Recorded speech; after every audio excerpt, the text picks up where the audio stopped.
Salut à tous, Steve, supporter of Marseille. On va débriefer cette victoire OM Guimarães, troisième match de poule Europa League. C'est parti.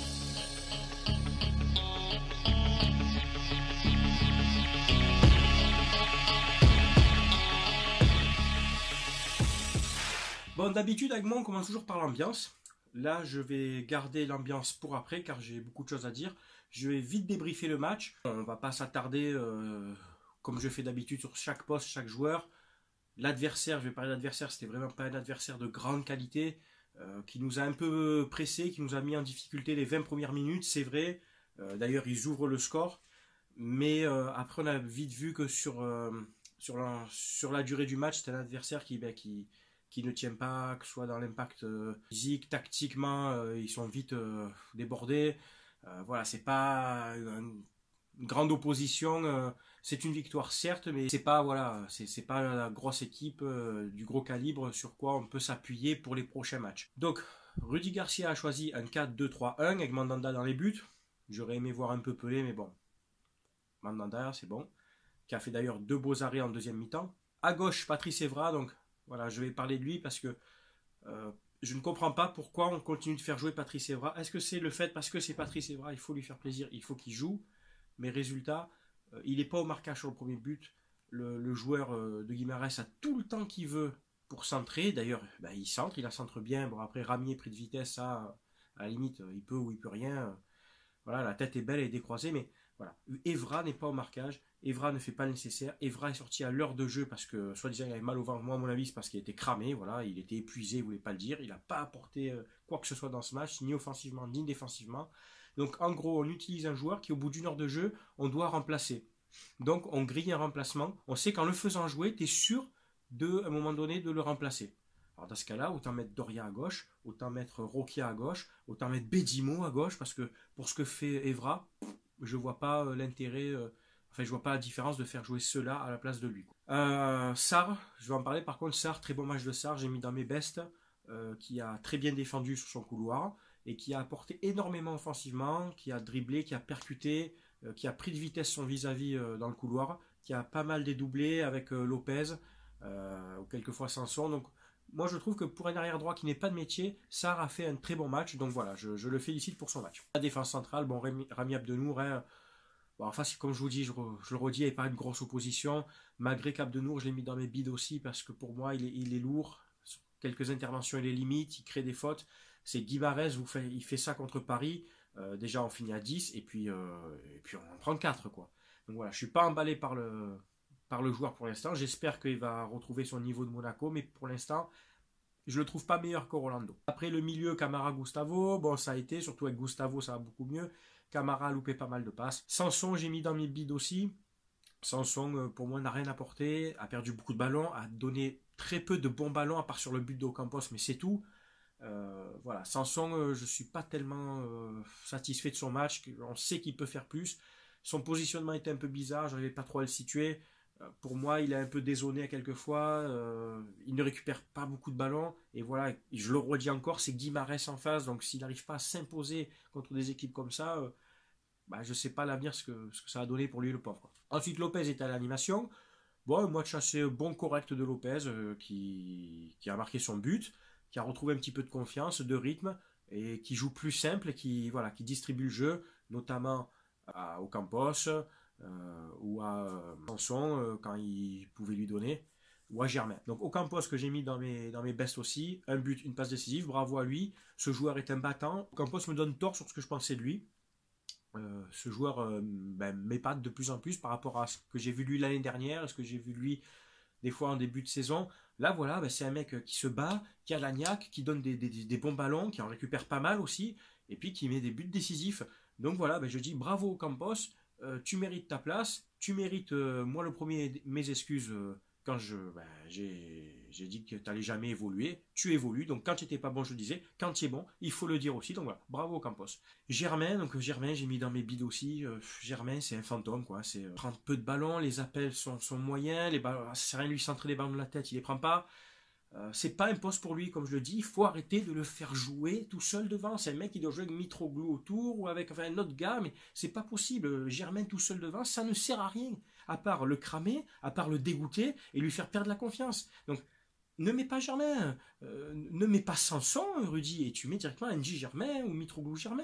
Mais c'est Guimarães, quoi. Joue avec deux attaquants, à la mi-temps, tu tues le match 3-1 à la mi-temps, et puis c'est réglé. Tu joues après, tu joues tranquille, quoi. Après, les entrants, je ne veux pas développer, ils ont joué très peu, que ce soit Anguissa, que ce soit NJ, et Amavi aussi, par contre, qui a fait une très bonne rentrée. Voilà. Très bonne rentrée d'Amavi, qui a apporté beaucoup de percussion, beaucoup de vitesse sur son couloir, et donc le but vient de son couloir, avec aussi un très bon travail d'Ocampos. Pour le match, je ne vais pas développer plus, c'est une victoire, on prend 3 points. Prochain match d'Europa League, c'est contre Guimarães chez eux. Il faudra gagner pour essayer de gratter cette première place. Maintenant, je vais parler de l'ambiance.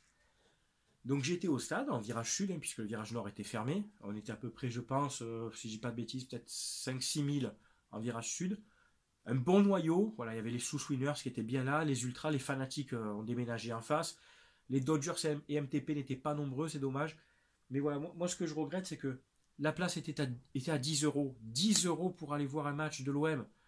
C'est le prix d'un menu au McDo plus une glace, quoi. À un moment donné, il faut savoir ce que l'on veut. Alors je veux bien, j'enlève les gens qui travaillent, qui finissent tard, je respecte. J'enlève les gens qui habitent trop loin. Moi, j'ai fait 1 heure et demie de route pour venir parce que je pouvais.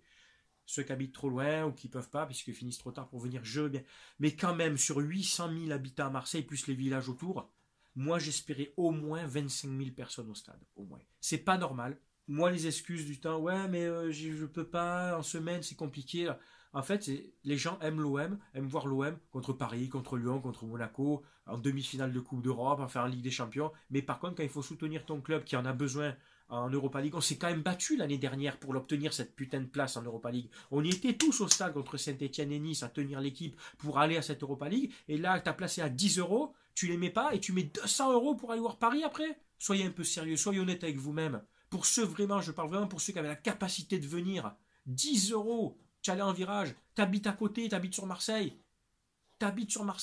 Tu sors, tu prends le métro, boum, 2 rames de métro, t'es chez toi. Arrêtez les excuses bidons. J'insiste bien, je parle pour ceux qui pouvaient, je parle pas de ceux qui travaillent ou qui gardaient des enfants ou quoi. Je dis vraiment ceux qui disent, genre, rentrer du boulot 6h30, j'habite Marseille, c'est bon, je peux venir. Ça nous fait passer pour un public sans ferveur, alors que la ferveur, elle y était. Je peux vous dire que dans les tribunes, en virage, ça a chanté, on a chanté tout le long. Hein. Respect aux winners, respect aux ultras fanatiques qui ont ambiancé tout ce virage pendant les 90 minutes. Voilà. Bravo au capot. Moi, je vous dis bravo à vous bravo, et je m'inclus dedans pour tous ceux qui sont venus hier soir en virage. Gannet, Jean-Bouin, voilà, c'était parsemé, pas grand monde, mais ils ont fait au moins le mérite de venir eux aussi. Je suis en colère. C'est pas normal de ne pas venir. Après, on nous parle de passion, de ferveur. Dimanche soir, le stade va être plein à craquer, c'est sûr, parce que c'est Paris. L'OM, on ne supporte pas l'OM que contre Paris. On supporte l'OM quand on peut venir. Moi, quand je peux venir, je viens. J'habite pas à côté. Quand je peux faire le déplacement, je viens. Je serai là pour d'autres matchs quand je peux venir. Le prochain match d'Europa League à l'OM un jeudi soir, si je peux, je viens aussi. Est-ce que c'est une raison d'une coïncidence? Mais bizarrement, je n'ai vu aucun autre maillot, enfin moi, de tout ce que j'ai regardé, aucun autre maillot de Barça, de Chelsea, du Real, de Dortmund, de la Juve dans les tribunes. Bizarrement, les mecs qui sont venus hier, ce sont les gens qui portent l'OM, qui sont venus avec leurs couleurs. Il y a des vidéos sur le site d'OM.net en virage, vous regardez bien, il n'y a que du bleu et blanc ou du orange, des sous-winners. Donc voilà, les mecs qui sont venus étaient aux couleurs. Alors est-ce que ça veut dire que les autres qui viennent un peu, qui viennent avec leur maillot de Dortmund ou de Séville ou de ce que tu veux, finalement ils viennent que pour les gros matchs avec leur tenue d'autres clubs. On n'a pas besoin de vous les gars, on n'a pas besoin de vous. Si en plus vous venez pour même pas chanter, restez chez vous. Va mettre 250 € pour OM Paris en virage. Si c'est ton kiff. Mais viens pas nous emmerder. Du coup, la question se pose, si on se qualifie en Ligue des Champions, l'année prochaine, on va jouer les mardis et mercredis soirs, vous êtes d'accord? Donc c'est comme le jeudi, on est d'accord. Donc, si je suis le raisonnement de certains, on sera 10 000, 15 000 en Ligue des Champions. Il me semble que quand on a joué avec des champions il y a quelques années, le stade était autour des 50, 55 000. Donc à un moment donné, votre excuse de « Ah, c'est loin, je travaille ou pas », je la remets un peu en question aussi.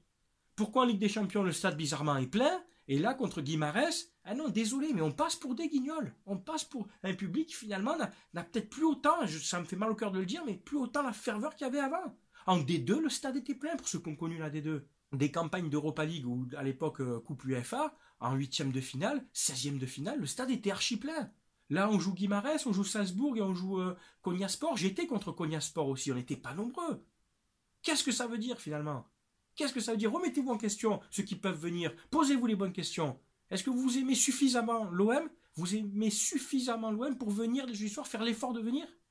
Parce que si on va loin, j'espère qu'on va aller loin en Europa League. Mais un beau parcours, quart de finale, demi-finale, ça sera les jeudis soirs aussi. Et là, le stade sera plein. Je l'annonce, le stade sera au moins 45 000. Alors où sont 35 000 de différence qui ne sont pas là en phase de poule? Posez-vous les bonnes questions. Voilà, c'était mon coup de gueule surtout pour ça, quoi. Voilà, j'ai fini. Vous pouvez continuer à me suivre sur ma page Facebook ou sur mon Twitter, Supporter of Marseille. Je remercie tous ceux qui me suivent, qui m'envoient des messages. Bienvenue aux nouveaux.